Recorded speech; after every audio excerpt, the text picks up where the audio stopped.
जी हाँ, नमस्कार प्रिय विद्यार्थियों, मैं हूँ संतोष कुमार द्विवेदी।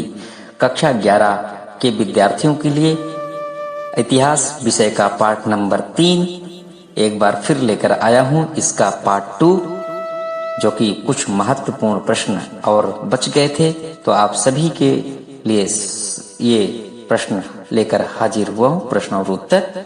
तो चैनल अच्छा लगे, वीडियो अच्छी लगे तो आप जिन्होंने अब तक सब्सक्राइब नहीं किया है वो सब्सक्राइब करें, लाइक करें, शेयर करें, ताकि अन्य दोस्तों को इसका फायदा हो सके। तो जी हाँ, बचे हुए प्रश्नों को शुरू करता हूँ। अध्याय 3 इतिहास, कक्षा 11। जी हाँ, नाम है 3 महाद्वीपों में फैला हुआ साम्राज्य। तो कुछ प्रश्न और हैं, तो आइए प्रश्न नंबर 1 देखते हैं जो बच गया है कि 3 महाद्वीपों में फैले हुए अध्याय अर्थात रोमन साम्राज्य के बारे में जानने के लिए हमारे पास कौन कौन से स्रोत हैं, या किन स्रोतों के माध्यम से हम रोमन साम्राज्य को जान सकते हैं। अपने विचार लिखिए। इसका उत्तर होगा कि रोमन साम्राज्य के बारे में जानने के लिए जो पहला स्रोत है वो पाठ्यक्रम सामग्री है, जो हमें किताबों में, पुस्तकों में लिखा हुआ चीजें मिलती है, छपी हुई चीजें मिलती हैं, जिनके बारे में वहाँ के लोगों के रहन सहन, खान पान, वेशभूषा, सामाजिक, आर्थिक और धार्मिक जीवन के बारे में हम जान पाते हैं। दूसरा है धार्मिक ग्रंथ, जैसे बाइबल से हमें पता चलता है कि जो है रोमन साम्राज्य की किस प्रकार की व्यवस्था है। अन्य कई धार्मिक ग्रंथ, इस्लाम ग्रंथ के बारे से भी हमें पता चलता है, और अन्य कई भाषाओं में लिखे हुए ग्रंथों से हमें रोमन साम्राज्य की व्यवस्था के बारे में पता चलता है।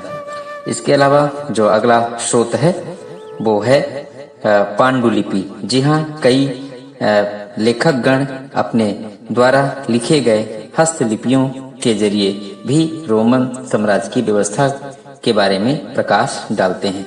इससे भी हमें वहाँ हो रही सभी घटना परिघटनाओं की जानकारी मिलती है।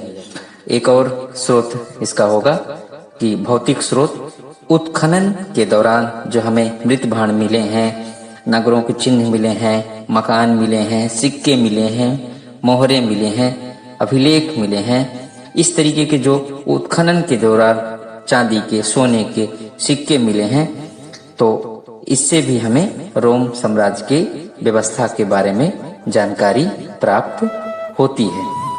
जी हाँ, अगला जो इसका प्रश्न है कि बंदरगाह से आप क्या समझते हैं, स्पष्ट कीजिए। जी हाँ, बंदरगाह उसे कहते हैं जो समुद्र के तट पर होता है, जहाँ से सामानों को इधर से उधर ले जाया जाता है।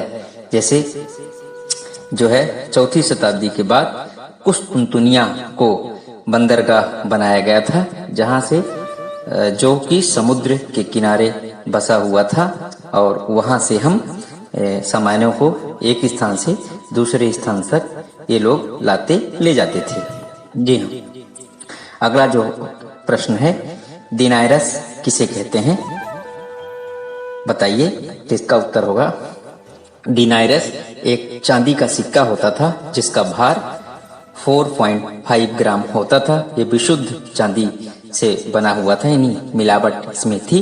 4.5 ग्राम का यह चांदी का सिक्का होता था, जिसे दिनारस कहा जाता है। जी हाँ, अगला प्रश्न होगा सोडेडस किसे कहते हैं। तो इसका उत्तर होगा सोने का जो सिक्का होता था उसे सोडेडस कहते हैं। इसका भी भार 4.5 ग्राम का होता था, जो पूर्णतः शुद्ध सोने से बनाया जाता था, जिसे सोडेडस कहते हैं। अर्थात सोडेडस को सोने का सिक्का कहा जाता है।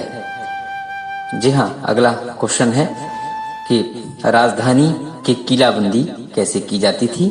जी हाँ, राजधानियों को और राज्यों को जो है बाहरी आक्रमणों से बचाने के लिए उसकी किलाबंदी की जाती थी। चारों तरफ दीवार बना करके, और एक मेन गेट होता था, और दीवार के किनारे नाले भी खोद दिए जाते थे, ताकि शत्रु आसानी से यहाँ पर आक्रमण ना कर सके। यदि करें भी तो उसका मुंहतोड़ जवाब दिया जा सके।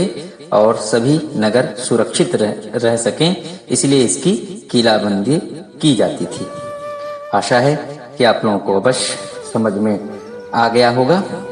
तो आप अच्छे से लिखिए और परीक्षा में अच्छे अंकों से पास होइए। इन्हीं शुभकामनाओं के साथ मैं अपनी वाणी को करता हूँ विराम। नमस्कार, धन्यवाद।